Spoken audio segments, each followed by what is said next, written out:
കൂട്ടുകാരെ, നമുക്കിന്ന് മുതിര കൊണ്ടൊരു തോരൻ ഉണ്ടാക്കിയാലോ? അതിനായി ഒരു പാനിൽ മുതിരയിട്ട് വറുത്തെടുത്ത് കുതിർത്താനിടുക. 2-3 മണിക്കൂർ കുതിർത്തതിന് ശേഷം നന്നായി കഴുകി കുക്കറിലിട്ട് പാകത്തിന് ഉപ്പും ചേർത്ത് വേവിക്കുക.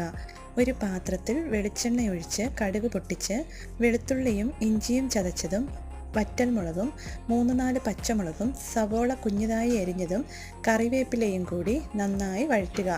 വഴന്നു വരുമ്പോൾ അതിലേക്ക് മഞ്ഞൾപ്പൊടിയും തേങ്ങയും ചേർത്ത് ഇളക്കുക.